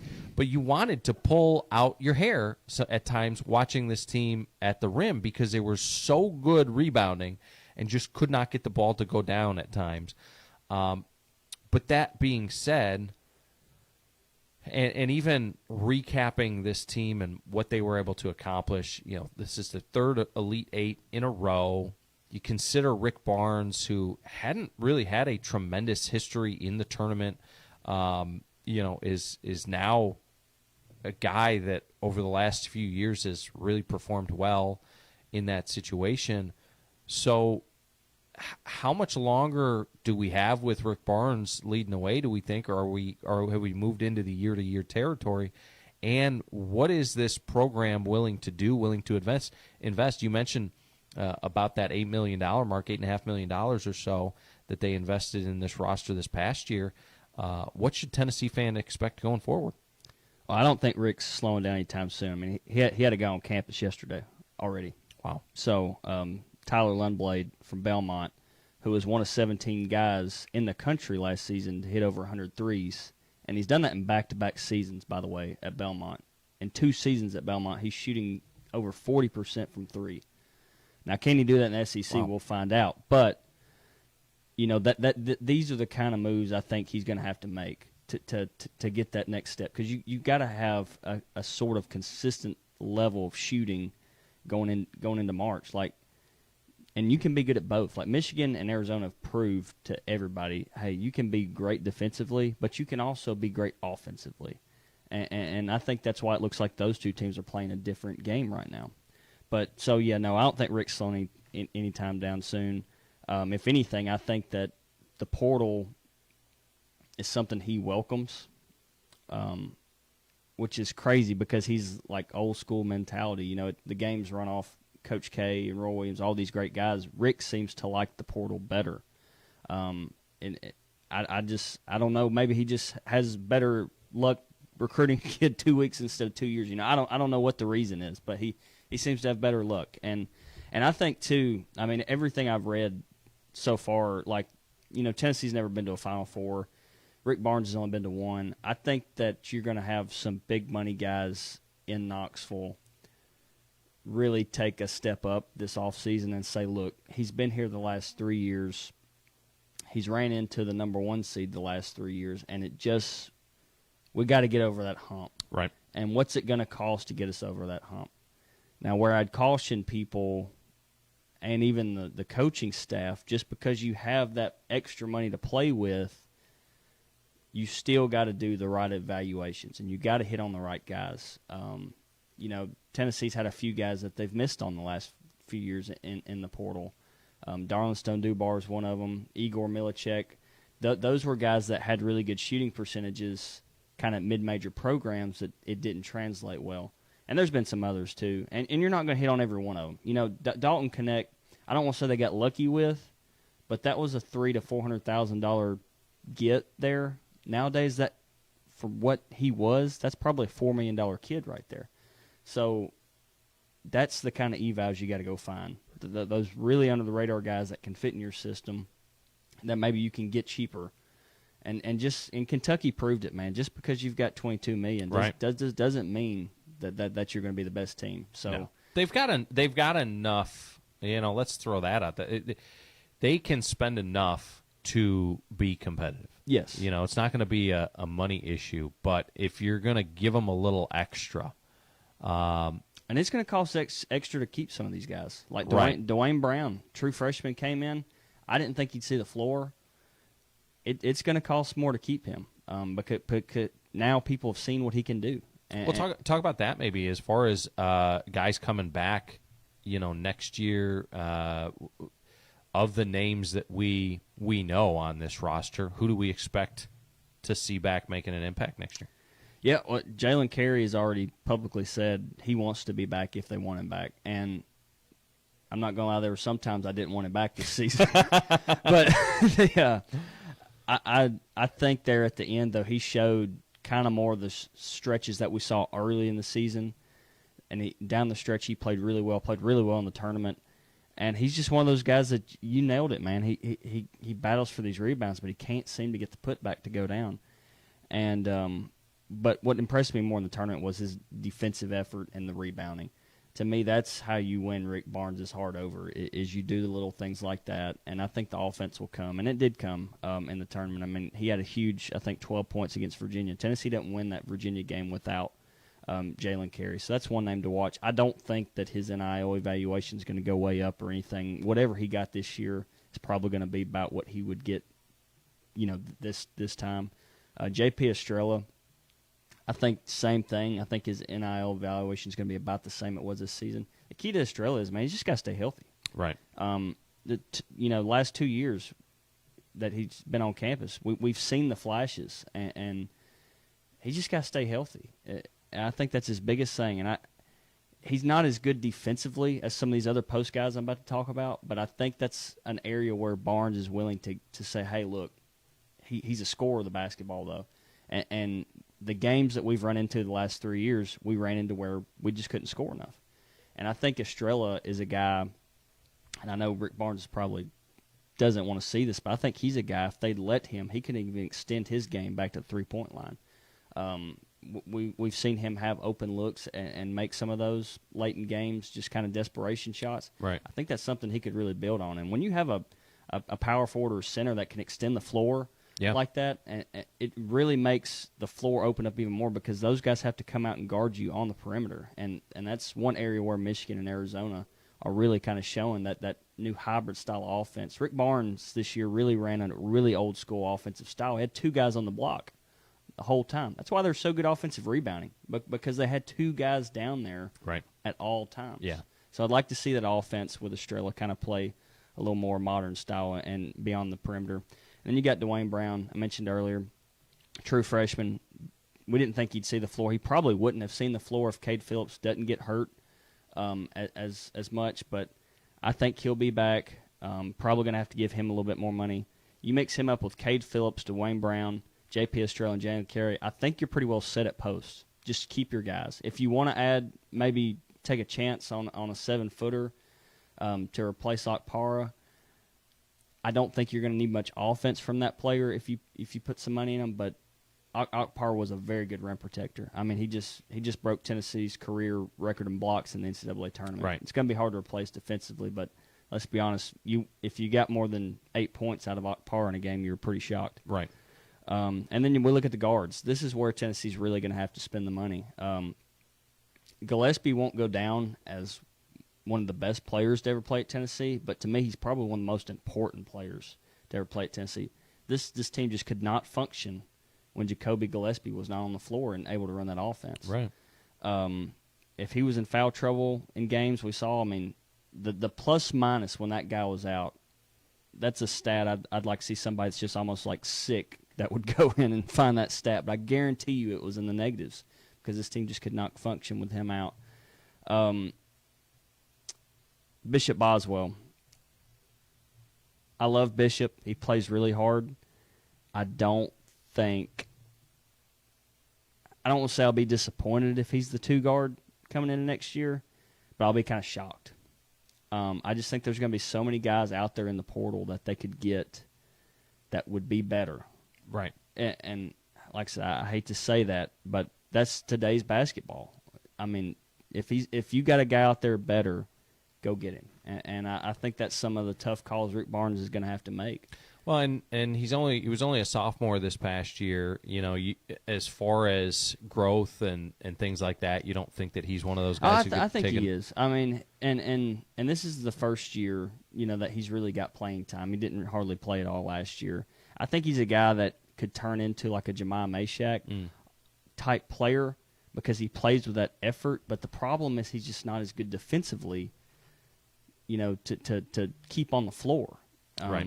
And if you're just going to get kind of, you know, decent offense and decent defense out of a guy, I know he's got 120% effort, but like I said, I think there are better options out there coming into next season than Bishop Boswell.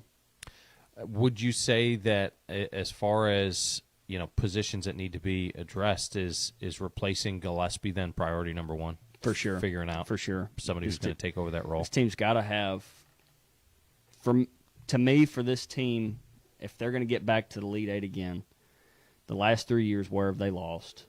And they lost with guard play. Yeah. And I'm not knocking at Ziegler because we've had some great guards, but I'm talking about scoring guards, guys that you can just give the ball and they can go get 30 at any time. Those are the guys that we've got to see Rick Barnes get. And they're going to drive Rick Barnes crazy because most of the time those guys are not elite defenders. Right. But I think those are some areas where he's going to have to kind of snap off that leash a little bit on the defense and say, hey, I know you're going to give up some points, but you're going to get them back on the other end. And that's what he found in guys like Chaz Lanier and Dalton Connect. Like, if Rick would have recruited those two guys out of high school, they probably would have never played. Right. Because they don't play defense. Like, as good as they were offensively, he probably would have never put them on the floor because they just weren't, you know, good defenders. But I think to win these games, these Elite Eight games, that's an area, and elite guard play is what they need. And I'd love to see a two-way player like Nate Ament that could extend the floor 3-point. And he shot the ball well in the tournament. But earlier in the year, it just took time for Nate Ament to get that three-point shot down. Right. I'd like to see a really good small forward that's a two-way player as well. Do you have anything over there in the chat? Yeah, Mom came to say hi, Rob. Oh, good morning, Mom. Morning. All right, so let's do this. Let's get a quick break in here, and it's a tremendous breakdown of where Tennessee is at for all the Vol fans out there. And on the other side, we're going to look ahead. We'll see, for me, all I need is Arizona. That's all I need. If Arizona wins, I'm in good shape.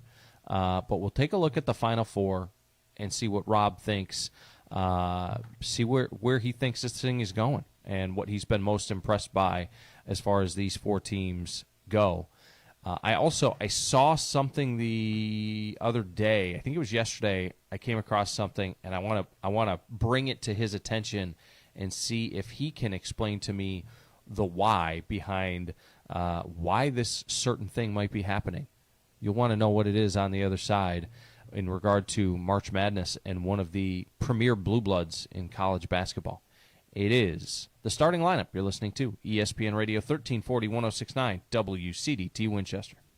The starting lineup with Joe and Chewy is presented by Loco in Winchester. Right here in Winchester, Loco is doing things their own way. From locally roasted Loco coffee to a one-of-a-kind shop experience. It's a place that's built for the Franklin County community. So if you haven't stopped by yet, now's the time. Support local. Drink Loco coffee, fueling Franklin County mornings. Roasted right here in Franklin County. And don't forget to tune into the starting lineup, weekdays from 7 to 9. Winchester. When our local athletes give it their all, Domino's is here to refuel the team. Swing by Domino's on South College and build your own pizza with any toppings for just $9.99 each. After the game, feed the whole squad. Grab a medium 2-topping Parmesan stuffed crust pizza, bread bites, and dips for $17.99. Or go big with 2 large pizzas and bread bites for $24.99. Quick combos, cold drinks, and deals starting at $5.99. At 668 South College Street, Domino's is proud to support our local athletes, on and off the field. From the 931 Go Weather Center, it's time for an ESPN Radio Winchester weather update, presented by Bennett's Pharmacy. All right, folks, I hope you're sitting down because today is going to be one of the hottest on record so far this year. We're going to have a mostly sunny day with a high of 80 degrees. Southwest winds coming in at 5 to 20 miles per hour to keep you nice and cool on this hot spring day. Stay tuned to ESPN Radio Winchester 1340 for all of your summer weather updates. At Bennett's Pharmacy in Winchester, we're more than a pharmacy. We're your partner in health.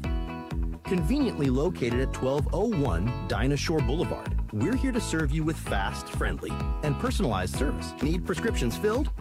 Looking for over-the-counter products? We've got you covered.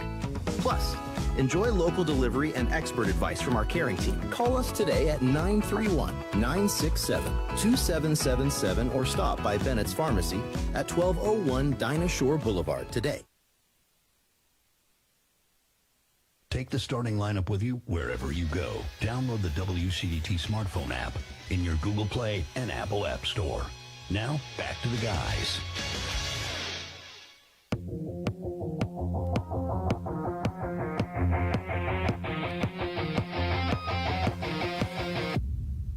Back here on the starting lineup, ESPN Radio 1340 1069 WCDT Winchester. Joe Abraham in studio with Chewy and Rob Kortner joining us this morning as he does each and every Tuesday. We've been talking Tennessee basketball.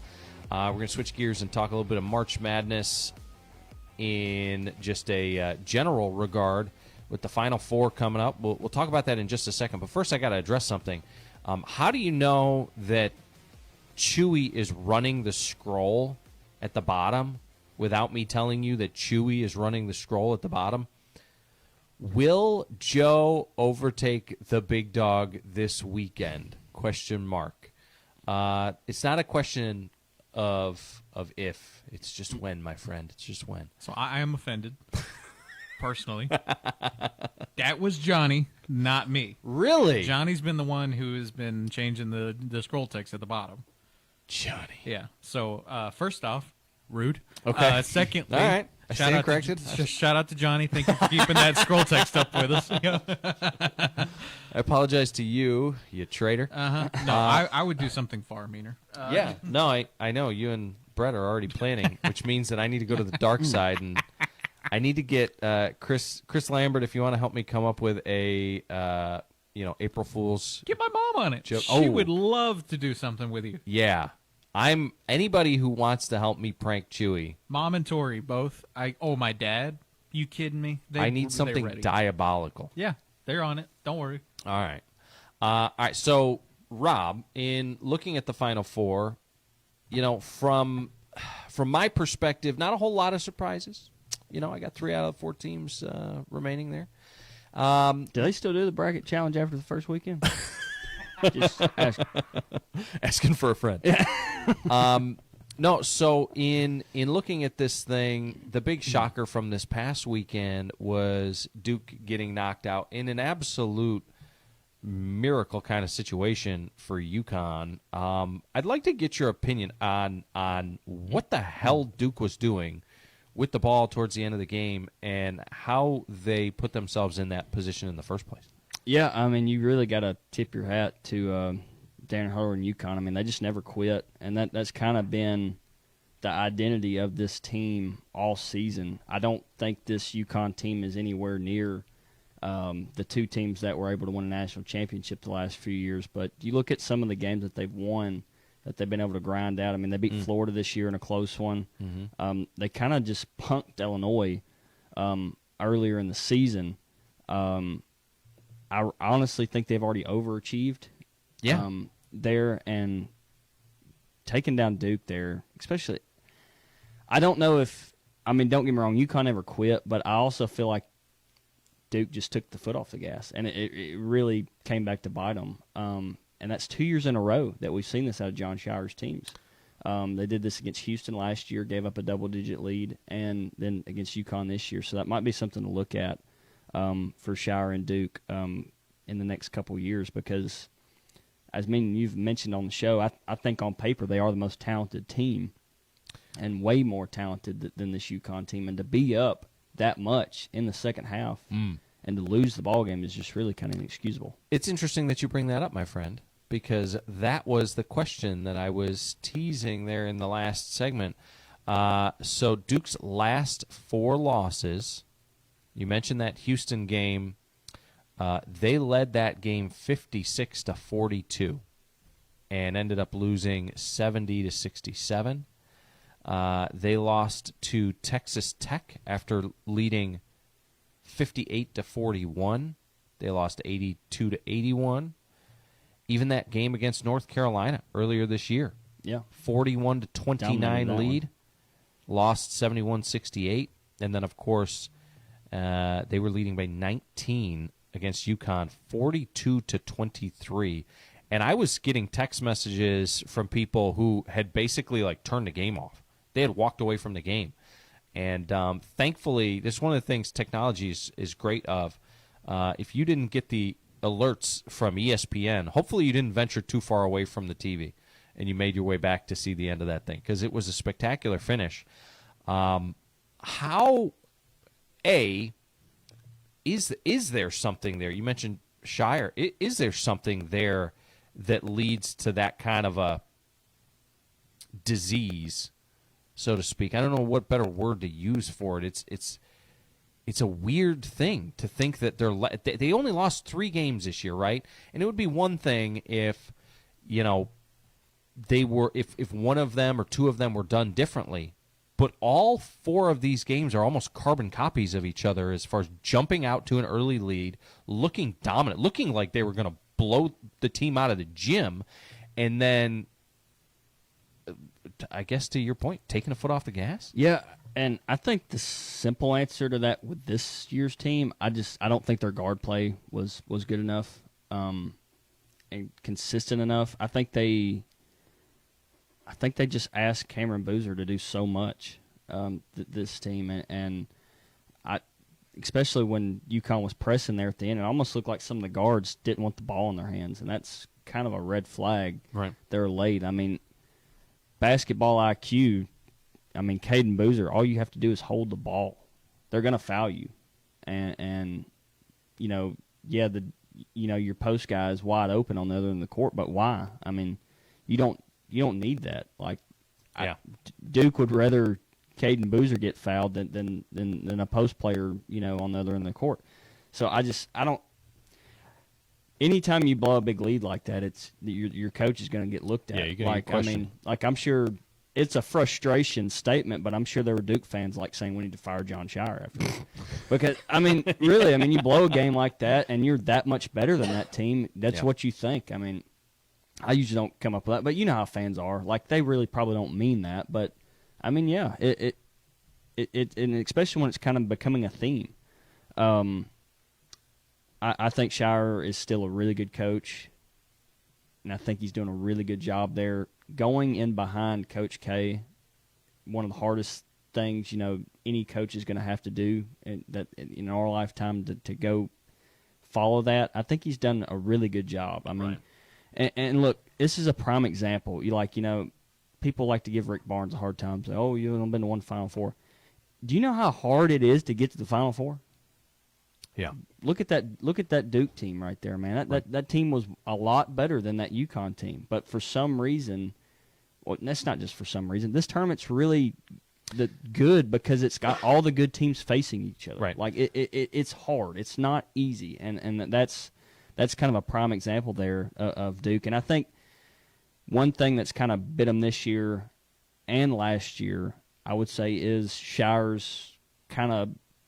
He loves getting underclassmen. He's really big on getting freshmen. And I think with the portal, I think I'd like to see him still get those high-profile freshmen, but go out and get you a high-profile guard. Okay. That's played a lot of basketball and knows the situation and has played in the tournament. Most of Duke's rosters never played in an NCAA tournament. Well, and to your point, when you think about the teams like Arizona and Michigan, which in my mind are the two best teams remaining in the tournament by far. I don't think that Illinois and UConn, whoever wins that Michigan-Arizona game is going to win the title. But when I think about those Michigan and Arizona teams, the one thing that comes to mind is, and so many times in March we talk about the madness as if it's, and in our head, right, we get the picture of that long three-pointer at the buzzer to win the game. But here's the reality of March Madness. What I think that just as often it comes down to is you have teams where the moment becomes too big for them and they start to panic with the ball, even when you're out ahead. And I've seen this happen firsthand. I saw this happen with Franklin County this year, where you've got a team that's up 10 points and they look like they're panicking with the ball. They think that they have to do something instead of just slowing it down and enforcing your dominance and trusting that you are the better team on the floor. And that's one of the weird things about that Duke team is that they got in this panic mode in the last 5 minutes of that game. They were doing things that did not look like Duke. And you see some of the teams with a lot more of the older guys, the upperclassmen on their rosters, and it is a level of maturity. Yeah, well, it's experience in playing in that tournament. And some guys I've heard in interviews during the tournament, they even use the wording, at the buzzer, if that ball's up, usually in the tournament it's going in. So they've been there, they know that, and they're prepared for that. And as you said, Duke, they haven't been there. The runs are going to happen in this tournament that you don't see throughout the year. It just, I don't know. It's just March. That's just how it works. Yeah. And part of it's because we've got the best teams playing against each other. But yeah, that's Michigan. Michigan has 2 seniors, 2 juniors, and a sophomore. Yeah. And they're starting 5. Well, and Arizona, to me, has the perfect blend because they've got Koa, the elite freshman, but then they've got Jaden Bradley, who started his career at Alabama, and then they've got another elite freshman in Burries, and then I keep going back to him, but, man, they've got the guys down low that do the dirty work that are experienced as well. And then you go to Michigan, too, Lindenborg, UAB. I know it was UAB, but Mark Kennedy had them in the tournament, so he's got tournament experience. So, that's the kind of things. I'm not saying, Showers got to change his entire mindset down there because he's doing a really good job and he's getting elite freshmen, but I'd like to see him throw in a Yoxel Lindenborg every now and then. Go get that one experienced guy, or if you want to go get an experienced guard, get a Jaden Bradley. Just find out the exact area. Go back and look like where you think the experience matters the most. And for me in March, it's guard play. I think you've got to have experienced guards to win in March. That's one area where I'd like to see Duke kind of make an addition there. Yeah. Speaking of freshmen, though, who made an impact, this Arizona team, you had the other day against Purdue, Koa Pete, and even Katie was watching a game with me, and she commented on his back knee. But we were watching that game, and the kid just started playing out of his mind there in the second half. And when you look at, I mentioned Arizona, Michigan. We'll finish off March Madness talk by breaking this thing down. When you look at these two teams, I think the winner is going to win a tournament. Who do you give the advantage to? I'm going to stick with Arizona, but I will say, just every time I feel like Michigan needs to make a play, they make a play. And Lindenborg is going to be the best player on the court. I will say that. So I think Michigan's got the edge there. And I think Michigan has the edge down low. I thought Mara played a big role in that game against Tennessee, even though he got in foul trouble when they put him in with 2 fouls, because he got 2 fouls within 5 minutes of that game. Right. But he had enough basketball IQ to stay in that game and still ended up with 11 points and had 2 big blocks. Where I think Arizona's got to win the game is guard play. I give Arizona the nod in the guard play, and I think that Burries, if he can continue to shoot the ball the way he's doing, Jaden Bradley's got to me the ability to get to the paint here better than anybody in this game as far as the guard play. I think you've got to see that and be able to get some of those Michigan bigs in foul trouble. But in a game like this, I don't think Michigan's going to be able to get away with that as much as they were against Tennessee when all those bigs got in foul trouble. Because, see, Michigan got away with it because Tennessee's bigs got in foul trouble too. So, as I said, I think Jaden Bradley is probably going to be the kicker there. Can he hit enough threes and get to the paint for Arizona and kind of keep that ball rolling? Because it's going to be a one-possession game. It's going to go right down the wire. You got 2 great teams. It's going to turn into a dogfight. You said that the winner of this game should win the national championship, and they should. But as I told you last night, my fear is that this game is going to be just so physical and so emotional that Illinois might just be sitting there like, oh, boy. Waiting for them, licking their chops. Because they can put up 80, 90 points a game, even against good defenses. So that's if I'm Michigan and Arizona, I definitely want to see UConn beat Illinois rather than play Illinois in that championship game. But because that's a team that you, even though if it's super physical, you better have enough energy to play Illinois because they're so fast-paced and can get up and down the court. The matchup between Owaka and Lindenborg is going to be pretty fun to watch as well. All right. And you don't mess with Owaka, man. No. He's from the Bronx. Well, we'll get a quick break in here. I know Chewy's making his way back and forth. He's trying to fix the timing on some of the things going on with the if you're wondering, what is Chewy doing? He's not just walking back and forth in the background behind Rob and I. He's trying to fix a technology issue. But we'll be back here on the other side with more Rob Kortner in studio. We'll shift gears a little bit, and maybe we'll talk some golf even on the other side. We'll see. We'll see what we run into next. It is the starting lineup. You're listening to ESPN Radio 1340, 106.9 WCDT Winchester. Spring is in the air, and so are fresh new savings at Furniture Merchandise Outlet, FMO, right here in Tullahoma. Ready to refresh your space? From living rooms and bedrooms to dining sets and mattresses, FMO has the styles you want at prices you'll love. No long waits, no sticker shock. Just take it home today. Visit them at 105 North Jackson Street in Tullahoma or browse anytime at FMOTN.com. Furniture Merchandise Outlet, where spring cleaning turns into a spring upgrade. Busy day? No time to feel sick? At Complete Express Care in Winchester, we know life moves fast. And so do we. With short wait times, skilled providers, and walk-in convenience, we make getting quality care easy. Whether it's the flu, a sprain, or a last-minute physical, we're here to help you get back to what matters most. Locally trusted, open daily, and ready to care for you. Complete Express Care, right here at 1211 Dinah Shore Boulevard in Winchester.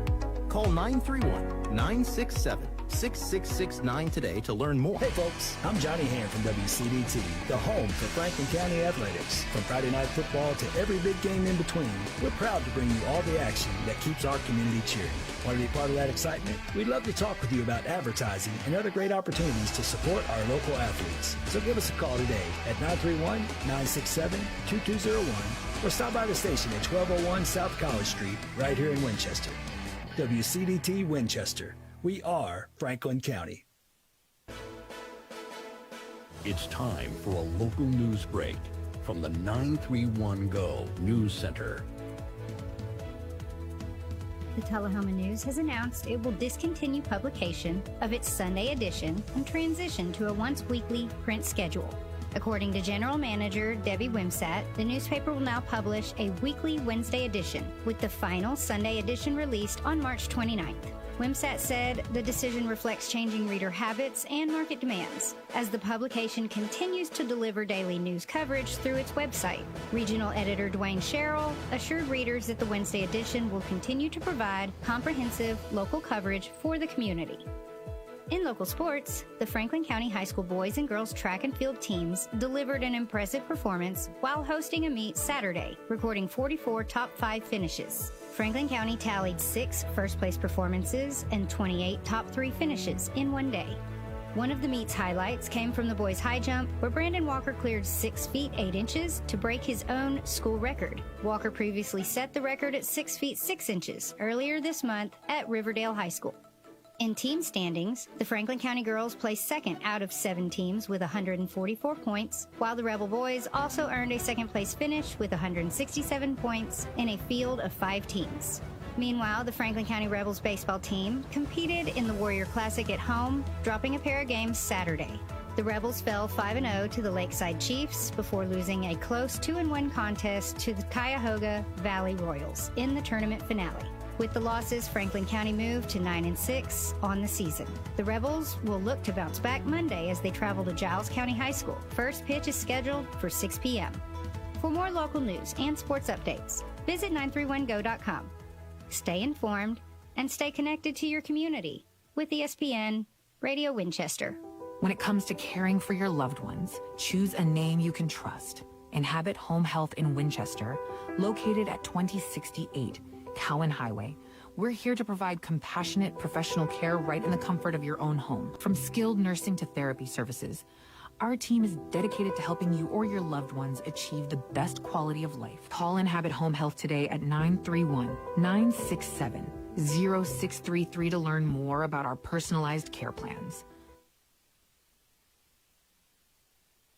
I don't know what to tell you. I know it's not much, but this is the best they've got. You're listening to the starting lineup on ESPN Radio, WCDT Winchester.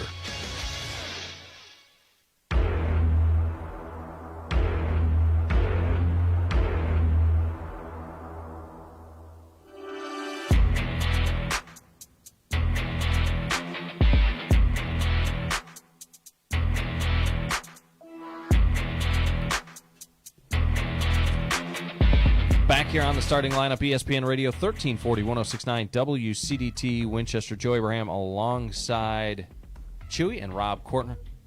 I do have to brag on our tournament challenge group. Yeah. Seen a lot of people out in the public really talking about it, and giving me a hard time about my bad second round it's Sweet 16 Elite 8 rounds. It's been tough for you, my friend.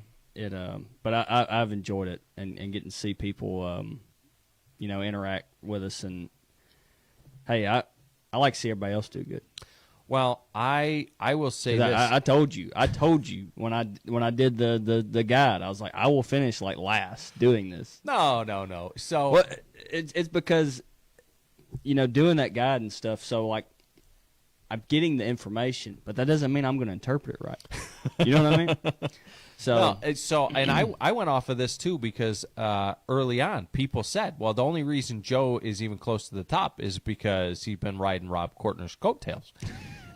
But that's the thing, is that you and I have a very close opinion on a lot of these teams, but it's just one or two decisions. And when some of these games are so tight to pick either way, I mean, there's 2 or 3 games that were buzzer beater games that went against me that would have, I would have completely blown everybody out of the water. But then there's also 2 or 3 games that if they had gone the other way, I would have closed the bracket down like after the first weekend. Yeah. You know, I wouldn't have even opened it back up to pay attention to it. My father, after the first day or the first weekend, or I think it was the first round of 64, he was in like second to last place or something, and now he's sitting in first. Yeah. So it just is what it is. Yeah, it is. That's why it's fun. Anyway, as far as the some of the other things that we've got going on go, I wanted to take a quick minute. You're big into golf. I really love golf as well. And I grew up in kind of right in peak Tiger Woods era. I mean, when I was young, he was just coming on. I was like 6, 7 years old, 8 years old. So I think I was 8 years old in '96, and just starting to really enjoy golf. And he came on, and I've watched him my entire life. And he is golf to me. And, this thing comes out, and the DUI thing, and, he's obviously had his histories, his issues. And I want to first and foremost say that what these athletes do, and this goes back to if you've got young kids, this is why it's so important there's a difference between being a great athlete and necessarily being a great person. And it's also hard. It's hard to continue to be a good or great person, a good role model when you have such high levels of success. Now, all that being said, this is a guy who unfortunately has had health issues because of the violence of his swing and how, you take all that into account, and then the car accidents and the broken legs and all the things. I would be shocked if this guy's not addicted to pain medication and other things like that. And managing all that type of stuff can be hard. It can be challenging. He obviously needs help. I'm not defending his actions or any of that type of stuff. He could have killed somebody. But there's a lot of things at play here. And the first thing that we start hearing is, how does this affect Tiger's legacy? And people start wanting to, drag him down. And I think that says more about the people than it does him. First of all, if you put Tiger up on that kind of a pedestal in the first place, there's a problem. I was about to say, I'm going to cut you off, but that's one thing I think athletes get so kind of unfairly is because when they dominate a sport, they didn't really ask to become a role model as far as their who they are as a person. That just comes with it. And that's something that we put them there as a society. Like Tiger's biggest downfall, the first one with the scandals, we as a society put him so high that it was just a matter of time before something happened. Right. And we constantly do this with athletes now. And what's really sad is I feel like in today's society, even sometimes political views can make people change their opinion on someone, which is totally unfair. But in this case, yes, Tiger could have killed someone. He shouldn't have been driving. But when you look at the surgeries that he's had, you said it. I think the dude probably has to take painkillers just to get through the day. Right. Now, you should be more responsible as a person and know that you have to do that and have somebody driving you, especially when it would be equivalent to like him probably paying somebody $20 a year as a full-time driver. I get he's private, but in today's era of like non-disclosure agreements and everything, trust me, Tiger, somebody would probably go for minimum wage to drive you and sign whatever paperwork about not talking and do that for you. So he's got to be more responsible there. But as far as damaging a legacy or anything, that doesn't do anything for me, because I guess I've kind of accepted who Tiger Woods is as a person, and I've read so many books on him, and I know why he's that way. I think that the man has gone above and beyond for the game of golf and given it so much.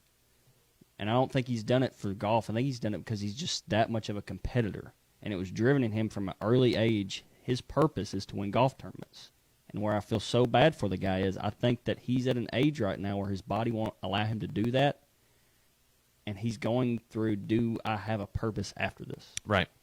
And that's what's really sad to me, because why would you keep coming back? Yeah. Because his body's not ever going to be in good enough shape to contend in major championships. It's just not. The game could be there, but he physically cannot walk 4 days in a row at some of these courses and play that.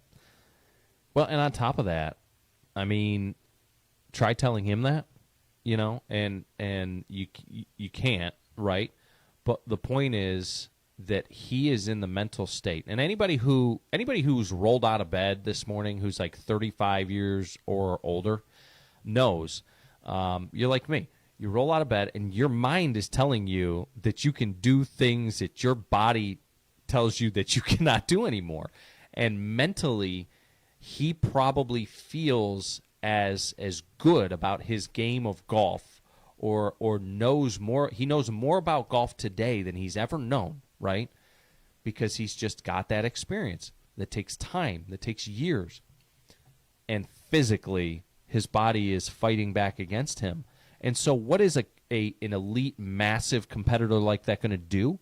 Anything that they can to try to get back to competitive, to try and just make it through the day, the round of practice, or the tournament, or whatever the case. And so, yeah, to your point, I mean, I feel for him in that way. And also, you look back at some of these athletes, they spend so much of their time focused on taking care of their body, taking care of their game, trying to get better, trying to improve, trying to become mentally strong to, you know, withstand high-pressure situations that we'll never understand, standing over a drive with crowds swelling on either side, and you know you've got to make a par here to win the Masters or something. Like, none of us will ever experience that level of intensity and know what that's like. And so these areas of their life where they come up short in terms of just being what we think is, you know, a regular human being. Oh, we're so critical over the fact that the guy can't get his life together, or goodness gracious, he's got women throwing themselves at him left and right. How is he not able to avoid it? You know, why is he not a better man? Why can he not, avoid sleeping with whatever woman he wants? And all this stuff that so many people are critical of, because it's easy to be critical when you've never been in that spot. Mm-hmm. And that side of it, again, I'm not saying that Tiger is a great guy, great man, anything like that. But when you consider everything and him as a golfer, it doesn't change my opinion on him as a golfer. And what I would actually say is kind of the opposite from an individual standpoint, from a human standpoint. You put most of the people that you know in your life in his shoes, in his Nikes, with the money, the women, all the things that he's had access to, and I would be shocked if 99.9% of them didn't screw up even worse than he already has at multiple points in his life. Well, and he, with all that, he's still busting his butt to get back. And I hope he's doing that And I think he is, because he's just a true competitor. He wants to do that because that's where he feels the most comfortable, right, is competing on the golf course. But I hope, too, I hope he doesn't feel like he owes anybody anything. He doesn't owe golf anything else. He's taken it to, heights it's never seen. And even at 50 years old, with the scandals and the wrecks, there's one guy that can move the needle still. Yeah. And that's him. Yeah. And so I hope that he's doing all this work to get back, into shape and get the leg ready to be able to hopefully be able to walk 4 days somewhere. I hope he's doing that for him and not for us. Yeah. But because he doesn't owe us anything else. And when you constantly are trying to do this, you're going to have things like this arise. But I will say, dude, the only thing I say is, man, just get a driver. Yeah. Just. I mean, that's the simple thing. Just get somebody to drive. Yeah. No, I agree. Whether it's speed, whether it's the things that you're on for your pain or whatever, hopefully he's taking his mental health seriously at this point, as well as some of the other things, because it's a lot. It'd be a lot for a normal person, much less for him. I don't know. It sucks. What I want to see, what I'd love to see, and I don't know if we'll ever see it. I don't need to even see him win another tournament. I'd love to see, like, the Tin Cup round. One final glorious round. One shot, one hole where you're just like, wow, that's something that only Tiger Woods can do. And that's why I'm excited. Before the wreck, he had just signed up for the senior U.S. Open and hoping to try to compete on the senior tour. And I've heard people say, well, that's not going to do anything. Yeah, well, okay. As you said, I don't need to see him win at Augusta anymore for me to consider him one of the best of all time. Right. I've seen that. I've seen enough of that. Dude's 50 years old. Like, let him be 50. Yeah. And trust me, if he goes to the senior tour, I promise you the ratings will be the best they've ever been, because people will watch that. And even though he may have to ride in a cart, to play in those rounds, as you said, watching him play golf at the level we know he can play at, that's just the few things that I'd love to see a few more times. Yeah. Not that he owes that to us. It's just that I would love to see that, because it's just beautiful is the word that I used. When he's playing at the top of his game, it's just like nothing else. I wish that we could go back and take all of his footage from the 90s, from early in his career, when he was so much different than everybody else out there on the course.